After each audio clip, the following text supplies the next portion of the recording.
Thank you for being here. So good to see all of you. Wow, wow, wow, wow, wow, wow, wow. Nice to meet you for those that I know. For those that I don't know yet, it's wonderful to see you here. Is it someone the first time coming to the center? Someone's first time? Yes. Okay, so I'm gonna make sure you guys don't get so scared, okay? So don't worry, we are a good bunch of people, like we try our best to be nice and kind, and so you just relax and enjoy. And as Rebecca probably said a lot of things that are not necessarily true. So so you don't believe in her. You know what she said, especially about me. Don't believe in her. I'm nobody. I don't know anything. It's just these very, very, very kind people like Rebecca, like Nicole, like Jackie, like Jack, all of these people that I don't know what happens to them, but they keep on asking me to come and give some blah, blah, blah talks to the center. I don't know why. So I'm always very, very grateful, very, very grateful to be able to be here with you. I am very, very sorry that I'm not there physically yet. This time I think sometimes causes and conditions, as we say in Buddhism, they come together where things don't work out the way we think that they should work out. So I had everything planned to be there with you, from June, July, August, even a little bit of September. But due to some family reasons, my dad is getting a bit older, he's getting a bit sick. So it is the time that I am very very grateful and very fortunate to be able to be here for him. So I apologize that I am not able to be there with you, but very soon I will be. So beginning of July, I'll be there with you enjoying the amazing weather of Florida. I remember when Rebecca asked me, to come, and she said yes because Venerable Tendron, and I said, but you have Venerable Tendron, which is an incredible teacher, incredible teacher. So why do you think you need me? I am nobody. I don't. You don't need me. And then she said, well, because normally she's not there during the summer. And then she said, but you are Brazilian, so it's okay. It might be okay for you. And then last year I understood why Venerable Tender is not there during the summer. It made sense. So I am quite looking forward to be there actually. So I apologize for not being there yet. And I'm very happy that we're gonna start these Sunday talks. Like when they asked me what do we want to say? What do we want to do? And I said, well, many people they come and they don't actually know what Buddhism is. And even those that have been there for a long time coming to the center, sometimes we forget that actually Buddhism is not a a philosophy from a faraway country, in the Himalayan mountains, or, the monasteries in the south of India nowadays, but actually needs to be something that is practical, something that can be used on a daily basis, something that we can reach out in moments of distress, of worries, of anxiety, which unfortunately more and more the status quo or the normal daily routine of our lives, stress, worries, and then we start to become very agitated, and we are not sleeping well, we are having lots of difficult problems right now. So the Buddhist teachings needs to be useful on those moments. But then many people say to me, oh, okay, so only when I have problems I should meditate and I should study and I should use Dharma? Not like that. No, no, no, no, no, no, no. Dharma, actually, we should use Dharma every day, all the time, all the time. Especially, I would say that if you need to choose when should we practice more, should we practice in the moments of difficulty, or should we practice in the moment of when we are relaxed by the beach, enjoying, like a good meal? Yes, these are the moments we should actually enjoy. We should practice more Dharma. Why? Well, because sometimes when the moment, when we are distressed, when we are in a bit of a sadness mood, a depression mood, sometimes it's harder for us to remember Dharma, you know? The mind is very controlled and it's very how can I put it, it's very kind of like with an energy bringing it down, so it's harder for us to remember Dharma. But if we actually practice on a daily level, that means that we are creating that habitual tendencies, that habitual patterns for the moment that we actually need, then the Dharma will come faster. It doesn't mean right now, and I have to be very honest with you, so I'm very sorry for the two newcomers that if they came thinking that you're going to live here without any problems, or you know that all your problems are going to be solved, you can get your money back from Rebecca at the end of the class, okay? Because unfortunately, not like that. There is no magic pill. There is no, what is the name of that thing that now people are using to get to lose weight? Ozempic, something like that. No Ozempic for Dharma. You know, you cannot use that for Dharma, and that means that actually Dharma is a constant. It's a everyday, all the time, every moment type of practice. So the more we actually practice, the days that we are in a good mood, that we are feeling energized, the better we'll become and the easier we'll become in the moments when we are a little bit down. So that is very important. So everybody needs to think that just coming here and listening to this 1 hour of blah, blah, blah talk is not going to do much sense and is not going to transform so much our lives if we don't actually apply these teachings in our daily lives. That is very important. Because otherwise, what happens sometimes, and Lama Yeshe used to say that, you know, one of the founders of the center and the FPMT, he used to say, the Western mind, the Westerns, they love Buddhism. They love the Buddhist philosophy in the beginning. And they think everything is beautiful and everybody's kind and everything is so nice. But then after 2 months, when the real job starts, when you need to start looking inside and really checking your mind and checking your motivation, then the hard work starts. So many people just go away from the Dharma, you know. So we don't want to be that. We don't want Dharma to just be something that we enjoyed sometimes and it's something nice, because the Dharma has the potential to transform our lives. It's not only the feel good, the relax, and you know, that those are consequences of a good Dharma practice, but they are not the aim. They are not the goal. The goal of the Dharma is to transform our minds, to eliminate our suffering, especially our mental suffering that we all know quite well, you know. But not only that, that would be already amazing. But the second aspect of it, it's actually the most important in the Dharma, which is to open our hearts and to completely become a unlimited and unconditional source of love and compassion and wisdom towards all. That is the aim of the Dharma. I know sometimes we talk about like that and people say, oh, wow, this monk is completely out of his mind. This is absolutely impossible. You know, I cannot even be nice to my family. I have problems with my colleagues. I have problems with the, you know, with the politics in my country. We're not going to go there. But, you know, then we all think, oh God, oh, everything's going to be so hard. How can I think about all sentient beings? How can I think about benefiting every single person and sentient being?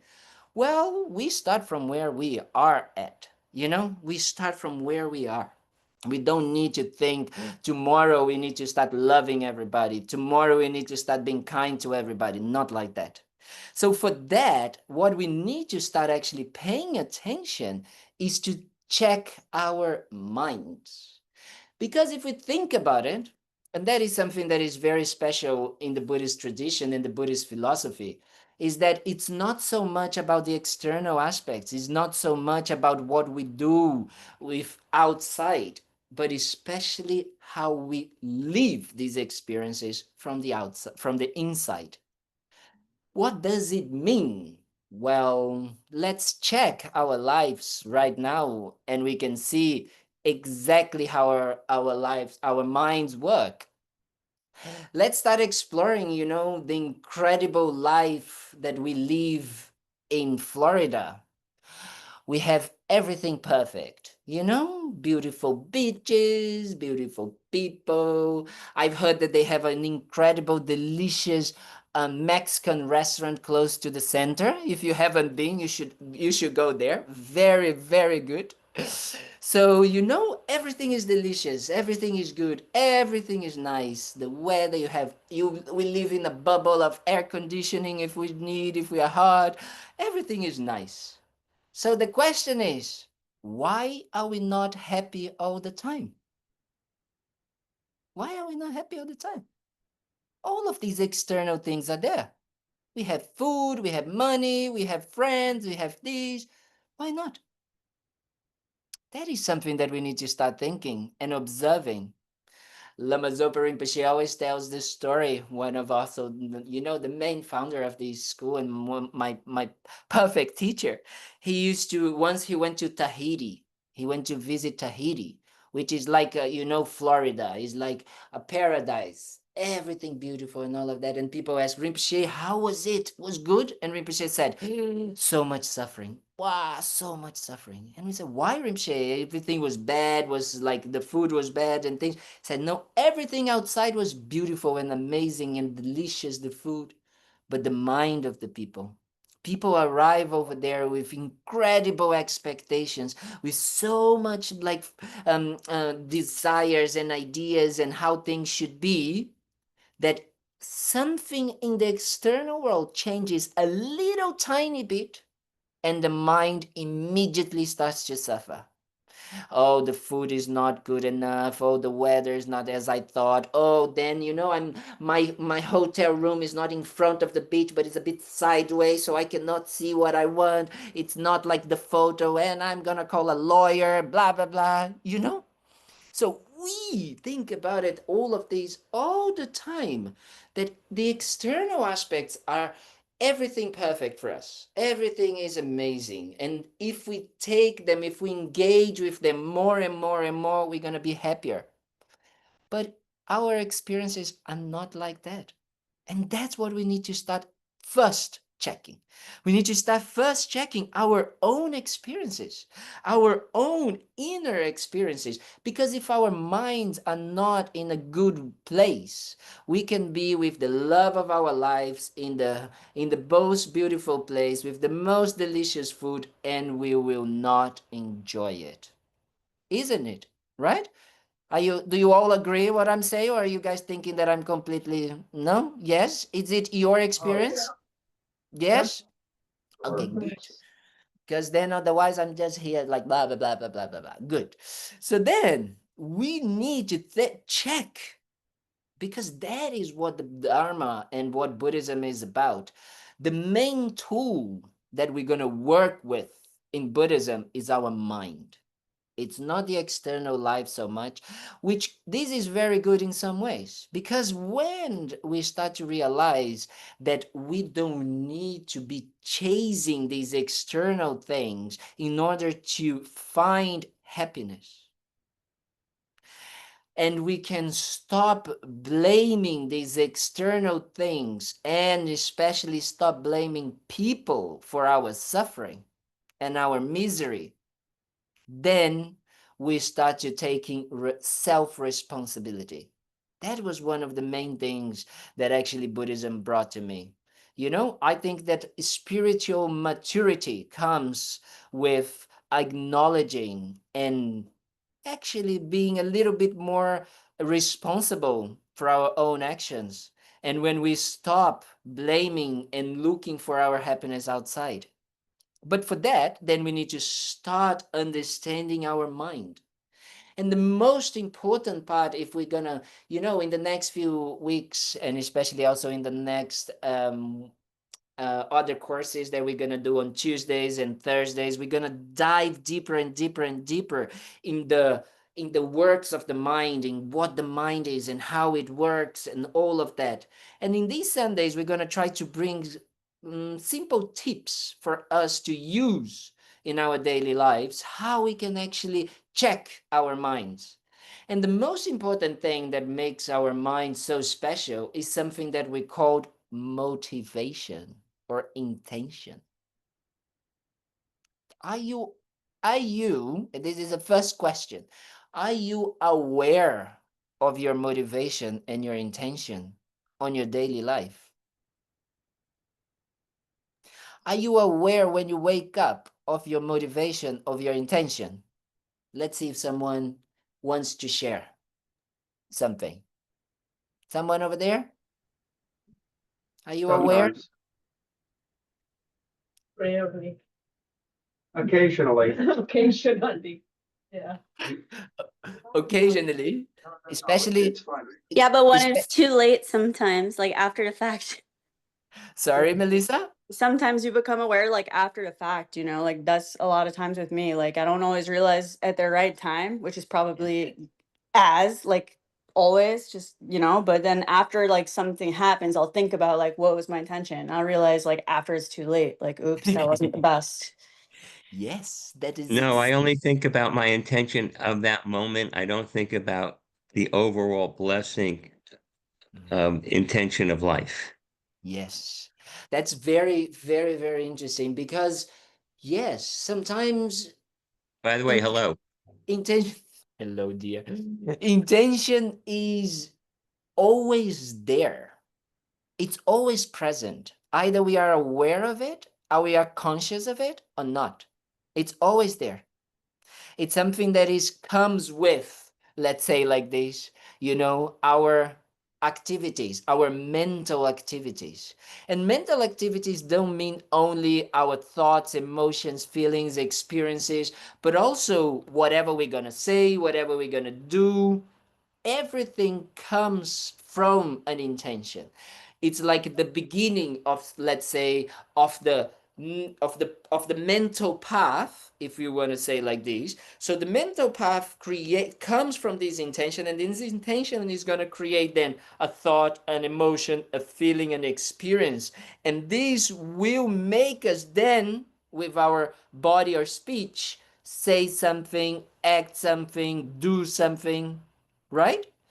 So that's why intention and motivation is the basis of everything. And if I'm being honest, especially for you that are starting on the Buddhist path, if you want to make it very easy to understand what is the Buddhist path, it's a path of intention, of transformation of our intention. That's what it is. What are we saying? What? Whoa, wait a minute, Kalden. You mean you say that those monks are studying 21 years, to become a geshe and all of that, that everything is about intention? And I'm going to say yes. I'm going to debate with you that yes, it is about intention. The first part of intention is that realizing what type of intention we have right now. And that for us, it's actually quite a hard work because we are so how can I say, ingrained with our intentions that we don't realize that there are an intention in there. Or second, we also try to be the holy, perfect, type of people, and then our intention is completely diluted with reality, with who we actually are at the moment. So we think we are very compassionate and kind, especially us, like long-term Buddhists, like me. Or I think that I'm very special, very intelligent, very kind. And then when you look, nothing there, nothing, not even a tiny bit of the kindness, nothing kindness there. But if we really start checking our motivation and intention, then we need to start observing where we are at. And that's why I said there is a lot of self-responsibility in this, a lot of honesty, a lot of courage, as I like to put. Because to look inside and to looking where our motivation is directed at, it's not always easy. We have a tendency of not wanting to see our difficulties, our shortcomings, our flaws, we have a tendency to wanting to either suppress them. No, they're not here, they're not here, they're not here. And then we just go into this movement of suppression, or we just pretend that they are not there, and then we don't give attention, or we do what we call the overcompensation of that. Do you understand what I mean by overcompensation? So let's say someone that has a low self-esteem, normally we overcompensate with a lot of pride. Or we have a feeling of loneliness and wanting to feel loved and cared and all of that, so we become the givers. You understand that? But all of these aspects, they are not healthy, let's say like that. These are not a healthy mind, a health state of mind, because they are lacking something. They think that there is something there that is missing, and then we need to take from outside. So we go into this direction. So our motivation, our intentions, they are always contaminated. They are always directed with this idea of wanting and looking for outside in order to get what we want. Not only materially, but especially emotionally as well.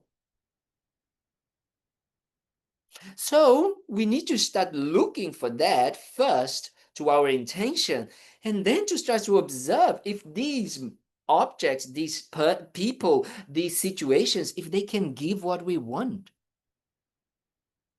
Because otherwise, I think, maybe I might be the youngest here, but I can say that I have been going around and saying, wow, these types of mind states, they don't give the happiness that I want, and I'm getting tired of chasing them.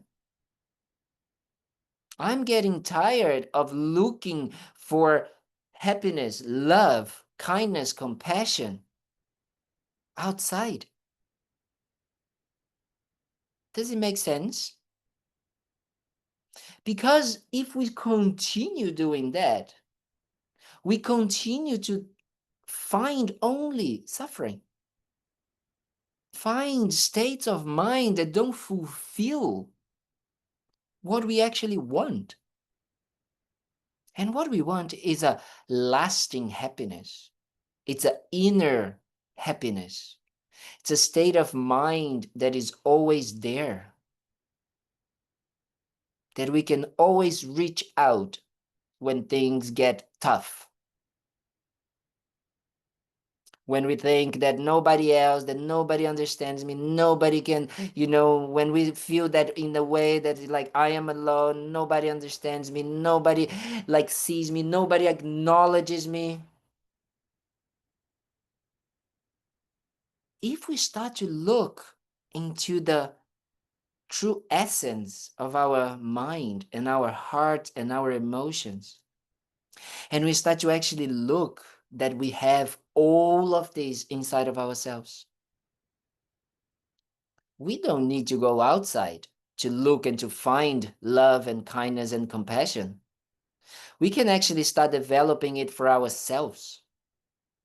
We can start accepting, loving in an unconditional way. So that's why we need to start looking at our motivation.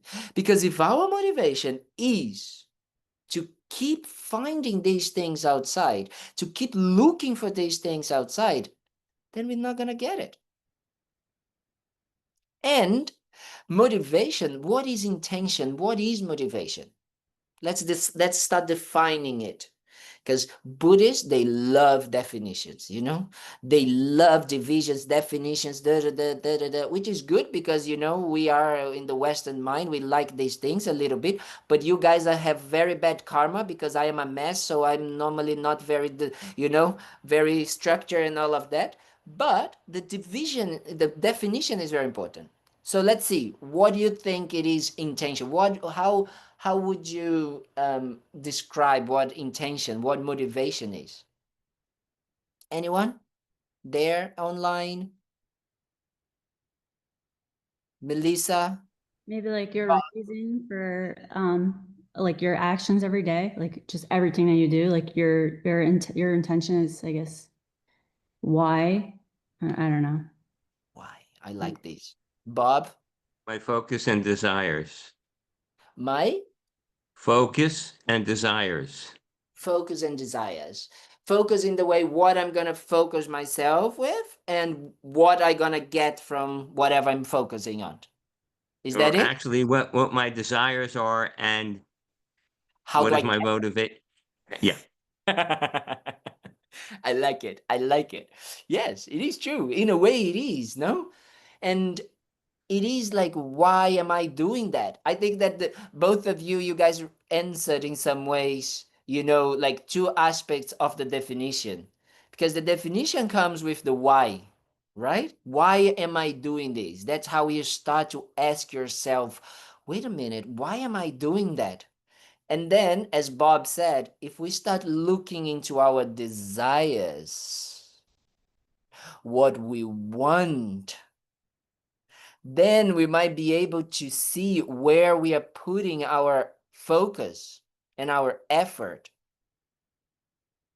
So if we think about it, we need to then start understanding what do we want.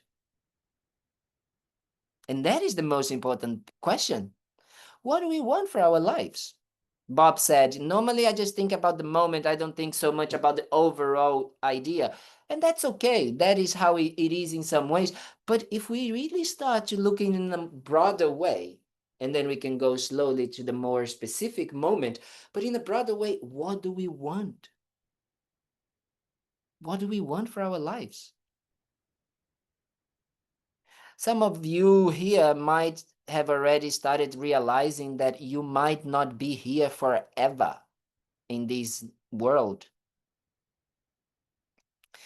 That, something might happen and you might not be here anymore. So, wait a minute. My time is limited. So what do I want? What do I want to do? How do I want to live my life? What do I want to achieve? These are questions that we need to start asking ourselves more and more. And in some ways, I have to be honest, you might not be aware of it, but this is one of the main reasons why you came here to this Dharma blah, blah, blah talk. Because you started to ask yourself already. Even if you're not very conscious about it, if you're not aware of it, but that's what is motivating you. You are looking for, in some ways, finding meaning. Something that actually brings what we think we want. So if we're going to start now dissecting our desires and our wishes, then we need to start thinking about, oh, wait a minute. There is one common theme in everything that I want. I want a house, I want this, I want that, I want this, I want a job, I want a partner, I want a family, I want money, I want status, I want, so many things. So what is the common factor in all of these things? Anyone? We all want to be happy. Happy. What? Sorry? Happy. Happy. Happy. Very good. But happiness is definitely what is motivating us. But then we can go a little bit more subtle into into something that is more present than this happiness. But we're going to talk about happiness now, and then I'm going to go more subtle. Okay, let's do that. Yes, happiness. So now we need to start this understanding what happiness is. And that is a big question. Because right now, we are bombarded with ideas of what happiness is.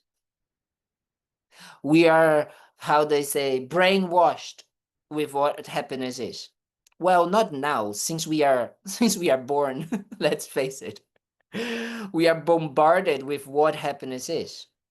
And then we start to actually chasing these things and believe that these things are going to bring us happiness. And the point that is so important to make is that they do bring us some sort of satisfaction, pleasure.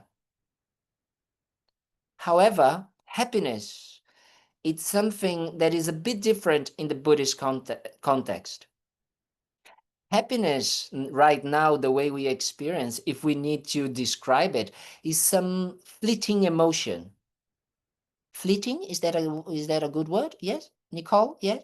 Okay. Fleeting emotion. What that means, it means that it starts and it finishes. That arises and passes. That is what we call happiness. We call happiness when we are so hungry and we say, oh my God, I'm so hungry. I need a big burrito from the Mexican restaurant down from the center, and then you go down there and you eat and you say, wow, I'm so happy. Isn't it? Isn't it? That's what it is. But then after 3 hours, well, me, because I'm a fatty. I like eating a lot. So, so then I'm hungry again. And then the pain starts, the suffering starts. And then happiness gone and suffering is there again. So I'm not happy anymore. And if we think about it, we do that with everything. Oh yes, I got this amazing job and all of that, and then things start to become not as perfect, not like this, and we start to say, I need to change my job. Oh no, these people. Oh no, these blah, blah, blah, blah, blah. I need to go out. No. Partners, wow, is the love of my life. You go and then you go and you go, you date and you do a lot of things, gifts, amazing things. Then you get married, a lot of money, all of that. Oh, I'm gonna, be with you for the rest of my life. Poverty and richness, health and sickness, all of that. And then the person starts to actually do a little bit of things that is like, but they don't give me what I want. They are working too much. They don't give my attention. They don't treat me like, a princess or a princess anymore. And we start, complaining. I need to change. That's the thing. It's just because this person is wrong. I know I'm going to find the right one. No? So first, happiness. Amazing happiness. I'm going to be happy forever. That's all the Disney movies. They were happy ever after. Isn't it? Yeah? And we believe in this. We do believe. But then it doesn't work like this, and then we suffer. So this is not the type of happiness that we want. Actually, we want to get away from this type of happiness in some ways. We are tired of this type of happiness. Because this type of happiness don't bring something that we can like really take refuge, or really they are really how do you say, trustworthy, right? Because these things are changing all the time. They are not giving me the happiness that I want. So I don't want that. So Buddhism is going to come with a concept that it says, actually, what happiness is, it's a state of mind. It's a state of mind that is free from these constant wishes and wants of things that cannot bring the happiness that we want. It comes with the idea that happiness is something that is free from any type of suffering or discontent or dissatisfaction.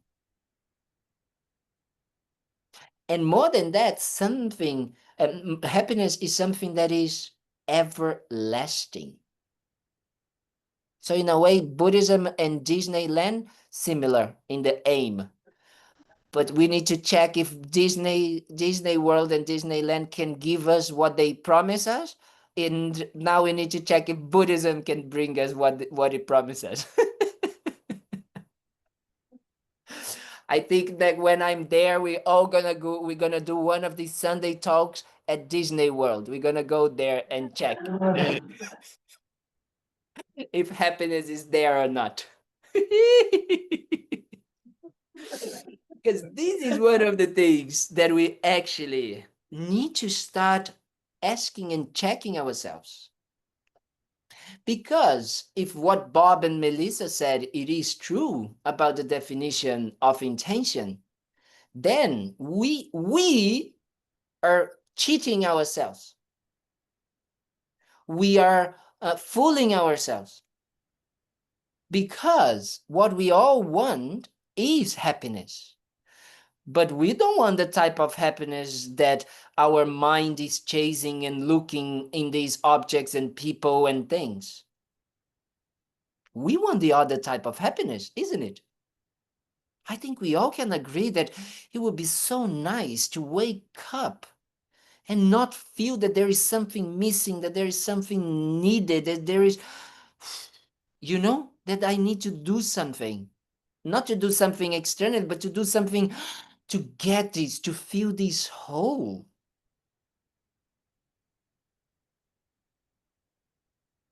That is the type of happiness that we want to achieve. That is the underlying factor that is in everything that we are actually chasing. The problem is that we are so ingrained with these habitual patterns and tendencies that think and believe and do like things, chasing this fleeting happiness, believing that at some point we're going to find a person, an object, an experience that will give us this lasting happiness. And it's not there. So this dissatisfaction, it's always there. It's always present in our minds. So if this dissatisfaction is present in our minds, and our motivation is to actually eliminate this dissatisfaction, then we need to create the necessary conditions and causes to completely, totally eliminate this dissatisfaction and find lasting, peaceful happiness. So that's why I said that the path is a path of looking and developing our motivation into this state. Does it make sense? Do you understand what I'm saying? Because if we understand that, then we understood the entire path. The path is composed of two aspects: developing our mind, developing our heart so we can find lasting happiness, and developing our wisdom, developing our understanding to eliminate the dissatisfaction, the suffering. That's it. Nothing else. Nothing more complicated than that. That is what Buddhism is about. Why? Because Buddhism talks about enlightenment, about becoming a Buddha. And if we all describe what is a Buddha, what is enlightenment, it's nothing else than these two aspects. A mind that is completely pure, eliminated of all dissatisfaction, of all suffering, and a mind that has developed all the good qualities, all the lasting happiness. That's it. So that's why, if we have a mind, we have the potential to achieve that. If we have a mind, we have the potential to be completely free from our dissatisfaction, and we can achieve this lasting happiness. We can't forget that. That is the basis. That is the most important and crucial aspect. And all of that comes from our motivation. Because if I don't believe that I can eliminate my dissatisfaction and my suffering, and I cannot achieve lasting happiness, then when I'm looking for, asking myself, why am I doing this? And if I don't say, I'm doing it because I want to achieve freedom from dissatisfaction and I want to achieve lasting happiness, I'm never going to get there. Does it make sense? Because motivation is what brings us to do whatever we want in our lives. You know, maybe some of you here are teachers or doctors or lawyers or whatever you do is because you had the motivation to want to do and study there. So you became a doctor, you became a lawyer, you became a teacher, you became a nurse, you became that because you had the intention, the motivation to do that. Here, what Buddhism is saying, let's create the intention, the motivation to become a Buddha, to become an enlightened being. So if we create that, not only we achieve, we're going to then create the conditions and the causes for it to happen.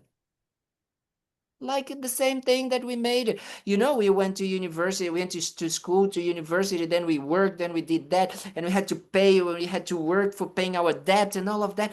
We made it happen. Come on. You guys are amazing. You've done already all of these.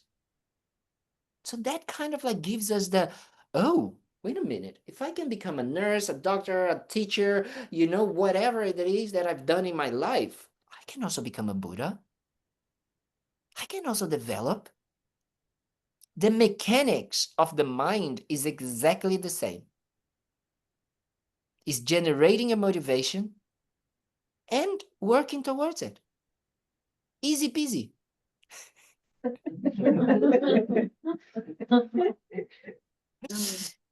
But we need to check our intention, our motivation. So that's why I said that the entire path, it's a purification. Why we call about purification and, you know, accumulation of merits or accumulation of virtues? Because these are the necessary conditions for us to achieve these two mind states of mind. What it means purification means, well, wait a minute, you know, when I am getting hungry, I go straight to, you know, to the Maya house, isn't it? What is the name of the restaurant? Something like that. Casamaya. Casa Maya. Yeah, Casa Maya. Yes. Now I remember. We go to Casa Maya and we ate a lot. Rah, rah, rah, rah, you know? And then we kind of like say, oh, he's not there. He's not happy. I'm not finding happiness. I feel like, oh, I ate too much, you know? So what it means purification? Purification means, oh, I can see that idea, that wrong idea that thinks that if I go to Casamaya and eat 5 burritos, I'm gonna find lasting happiness. So I just check that and then I say, oh, wait a minute. I don't need, this is not true. I tried. I've been there for 3 months and I've been there almost every Sunday and I tried and it's not there. So then I start to say, okay, I can go, but I'm gonna eat because I need nourish for my body. I need to have strength, but I'm not gonna go with the mind thinking, oh, happiness, lasting happiness is there. That is the important part. The important part that I always try to highlight is that when people start to listen to this part of Buddhism philosophy, they think that Buddhism is saying, oh, shave your hair, put these wrong, strange clothes, go to the mountains, go away from everything, and then you're going to find happiness. You know? This is, I've learned from my own lesson, not like that. It's not there at all. But what is the difference? The difference is you continue. You don't need to change anything in your life. You don't need to change any external aspect. What you need to change, it's your perception. It's the way you engage, and especially your motivation when you're engaging with everything that you're doing. So I always say that actually living the life that you are all living, you know, that you're not in the mountain over there meditating, isolated from everybody, is an excellent field for practice. So you can use everything. You use your desires, you use your, your anger, you use your sadness, you use everything to check your mind. What do you mean by change your perception? Don't mean to interrupt you. Thank you, dear. What does it mean to change your perception? Change your perception means you start to understand that running after these external objects, these people, these experiences as a source of lasting happiness, it's not true. So that's what it means. It means that you encounter these objects, you go to Casa Maya, you go to your friends, you go to your partner, you go to your job, you go to everything, knowing that they will not fix your dissatisfied mind. They can't. For them, for Casa Maya, they are great people and great food, But it's us bringing all of our wrong expectations. Completely deluded idea that they should and they have to because I'm paying. So they need to bring me everlasting satisfaction. That is the wrong view. That is the wrong perception. So what we need to start is to start to understand that, oh, yes, I have that. I have my partner. I have my job. I have my food. I have these. And all of these things, they bring us fleeting satisfaction. Period. Bing. And thankfully that they do, because we are human beings and it's completely fine and okay for us to enjoy this fleeting happiness, because otherwise life would be very boring. But the wrong view, the wrong mind that thinks, that believes, that has the desire that these things can fulfill that dissatisfied mind, that is what brings us all the dissatisfaction. So what happens is that then we go and then we don't enjoy the food, we don't enjoy the person, we don't enjoy the experience, we don't enjoy this because it's different from what we expected. If we're going to talk about Buddhism, especially for the two newcomers, Buddhism is talking about, in some ways, purifying our wrong perceptions, purifying our wrong views, our misunderstandings, purifying and our expectations, and bringing closer and closer to what we call reality. And the closer to reality we are, less dissatisfaction we have, less frustration we have, less expectation we have, happier we become. But for that, we need to investigate our mind. And we need to investigate our intention.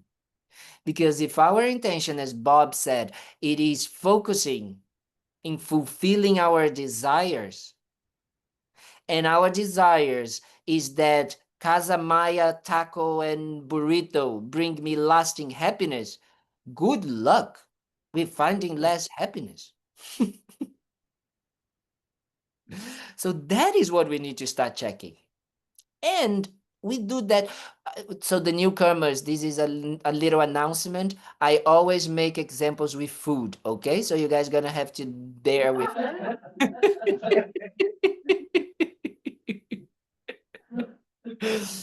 But this is not only with food, this is with every little thing. We do it with everything, especially with people as well. That person, oh, she's going to give me that. This person needs to be like this person needs to be like that. And we start to create the way the person should be, how it is, and all of that. Or because they acted in a certain way once, we expect that they're going to act like that forever, right? That they're going to be like this forever.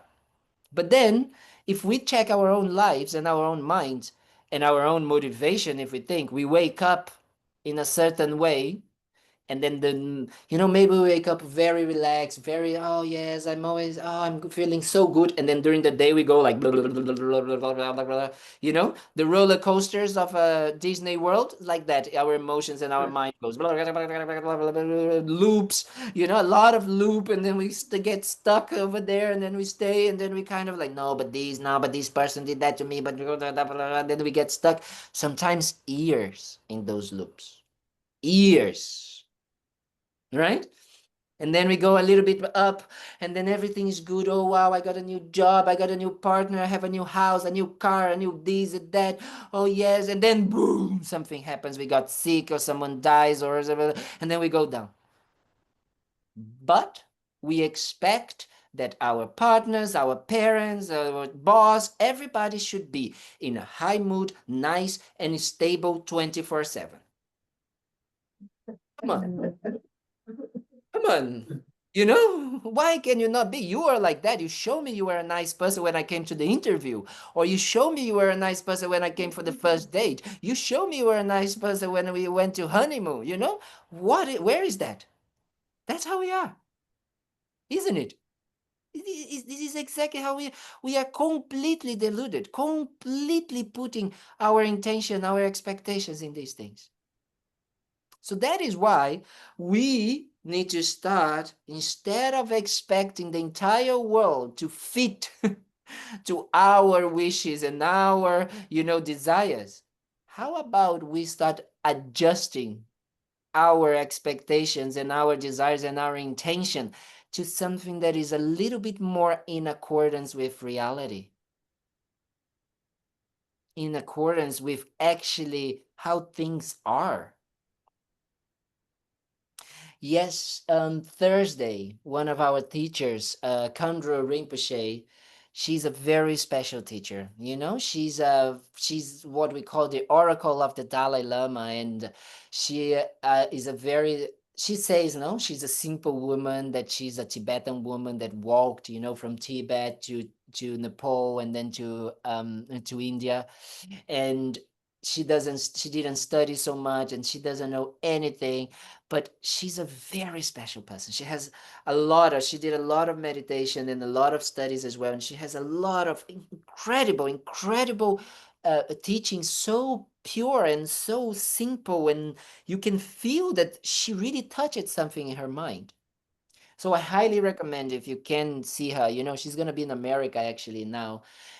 But she was giving a teaching on Thursday, and I had the pleasure to translate it into Portuguese. And she was talking about exactly that.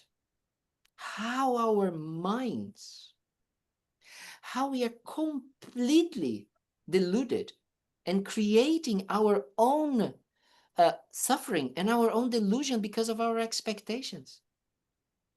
And instead of changing the external and material world, which it is what we are doing, that's what we are doing.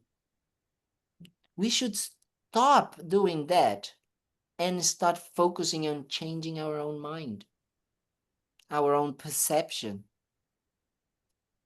our own understanding of ourselves, and our own expectations, our motivation, our intention. Just that. So that is the main aspect, and that's why all of this was to make, for us to do our motivation at the start of the teachings.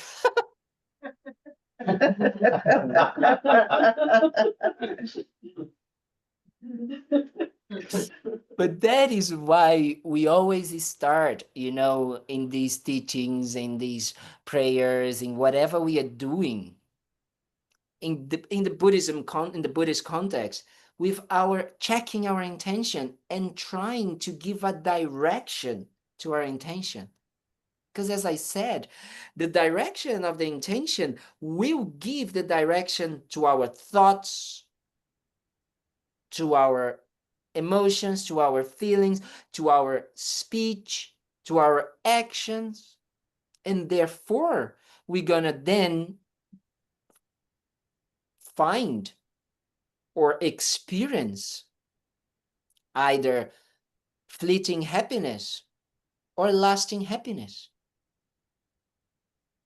depending on our intention. Do you understand? The motivation is the basis of the entire path in our entire life. So why do we do these intentions and motivations and checking it before each session? So we can start training our minds to be doing that in everything that we do. You know, I am involved with many centers around the world, and because I have a background in finance and law and all of that, people keep thinking that I know anything about these things, which is totally wrong, because I don't know. But you know, when everybody asks me to do some meeting about that and all, I always try to create an intention with the group. Even in companies, when people very crazy ask me to go to their company to give a speech to their employees or something like this, I do an intention or motivation, little meditation, or just checking, just asking them to pause for a moment and ask themselves, why are you here? What do you want to achieve? And that, my friends, even if it is as simple as that, to just stopping and checking our intention and motivation, will create incredible benefit and will make us avoid a lot of trouble and headaches that we would create if we don't pay attention to our intention and our motivation. Because when we are completely hijacked by our common intentions, what I was going to say is that we are looking for happiness and we want happiness, and that's true. But there is another subtle factor, which is I want happiness, and I want happiness for myself alone. Me, myself, and I. Do you know these three people, me, myself, and I? Yes? That is the common locus of our, I want this, I want that, I want that, I want this. There's always the I over there. Me, me, me, me, me, me, me, me, me, me, me. Do you know this? That's it. That's what we are doing. We are literally thinking only and completely obsessed. Completely. If you check your intention, when you wake up until you go to sleep, normally 99% is about you. And I'm going to say something that might be hard for the givers and the compassionate people in this room. Even when we think that we are helping others, and no, I was thinking about my mom, I was thinking about my dad, I was thinking about, yes, there is over there compassionate, there is an altruistic mindset, but check. Where is the slightly contamination of your wish and your want and you, this I? Where is the I there? I always say that, like, I'm here with my parents and I'm taking care of that, but I also am very happy because I have an amazing place to stay. I'm very comfortable. I have someone to cook for me. I have this, so easy. Of course, there's an I there. So we need to be a little bit more honest with ourselves. It's not about saying, oh, I'm a bad person because I'm thinking about myself. Not like this. This nothing. No, this doesn't make any difference.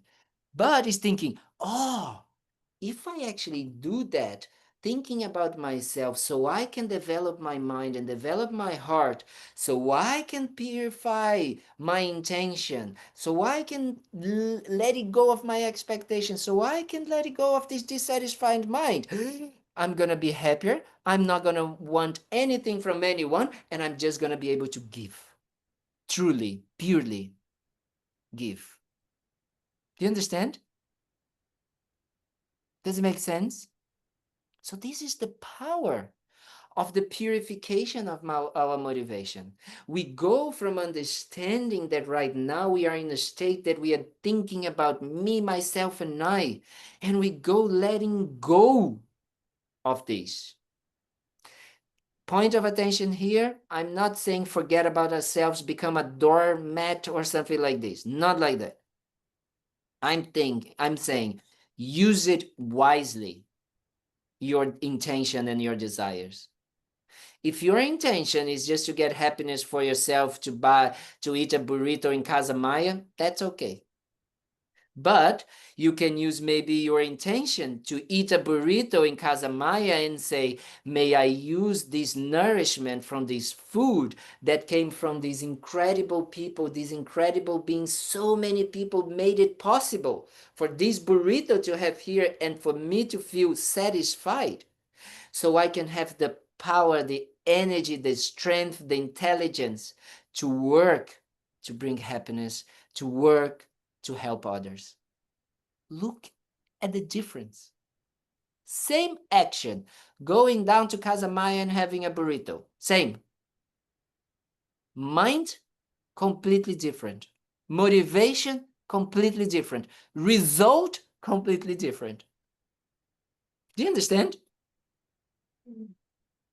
Because if Yes. the result is just me, myself, and I, then you're just going to have me, myself, and I. But if the result is developing and achieving this enlightened state, achieving this purified mind, achieving this mind without suffering, and achieving this mind with all the qualities, of lasting happiness, then that's what you're going to have. Lama Zopa Rinpoche used to say something that I used to love. He said, even if people if they don't actually do much, but if they have the intention to get enlightened, they're going to get enlightened. Because the intention is there. It's cause and effect. It's resultal. If you create the intention, you're going to get there. So that's why, I decided that these talks are going to be always like this, a little theme of the Buddhist path. And I said, what do I start with? These people know everything. I don't know anything. I don't have anything to tell them. But, then I said, motivation, intention. That is the basis. That is where everything starts. That's what it needs to be clear, as Lama Yeshe used to say. It needs to be clear for us to really understand what is the path and the role of the intention. Because we can be fooling ourselves and thinking that, wearing these strange clothes and not hair, that this is Dharma, that this is being a good person, that this is practicing. That coming to the center and, putting water balls and doing things or coming together and that this is nothing like that. The intention, the motivation. What do we want to achieve? So your homework for this week is to check your motivation as much as possible. Remember Kalden saying blah, blah, blah, blah, blah, blah, blah, blah, blah, blah, blah, blah, And then you just say, oh, wait a minute. Let me check my motivation here. I'm going to go out to get, especially tomorrow, Monday, best day to check our motivation. Because it's the doom day of like, oh God, I have this entire week ahead and So then you just check your motivation. Before you go out of bed, before you go out of the door, you just check and say, wait a minute, what is my motivation? What do I want to achieve? Do I want to just find, work so I can get money to pay my bills, to do this for myself? Or I can actually pay my bills doing this and that for myself, but also thinking about others. And in the process, I can be someone that will also care about others. I can be compassionate. His Holiness used to say, there's a quote from His Holiness, very beautiful, the Dalai Lama. The Dalai Lama used to say, always try to be compassionate, or something. Try to be compassionate. There's always the possibility to be compassionate. Always. We always have a choice to be compassionate or selfish, to be altruistic or selfish, right? And selfish doesn't mean to do something for myself. Selfish means do something for myself with the mind that just wants the fleeting happiness. the fleeting satisfaction, the fleeting pleasure. That is the cheating mind, because gives you this little thing instead of giving lasting happiness. So we need to start forgetting this mind. Lama Yeshe used to say, explode from the universe, this mind. That's what we need to start doing.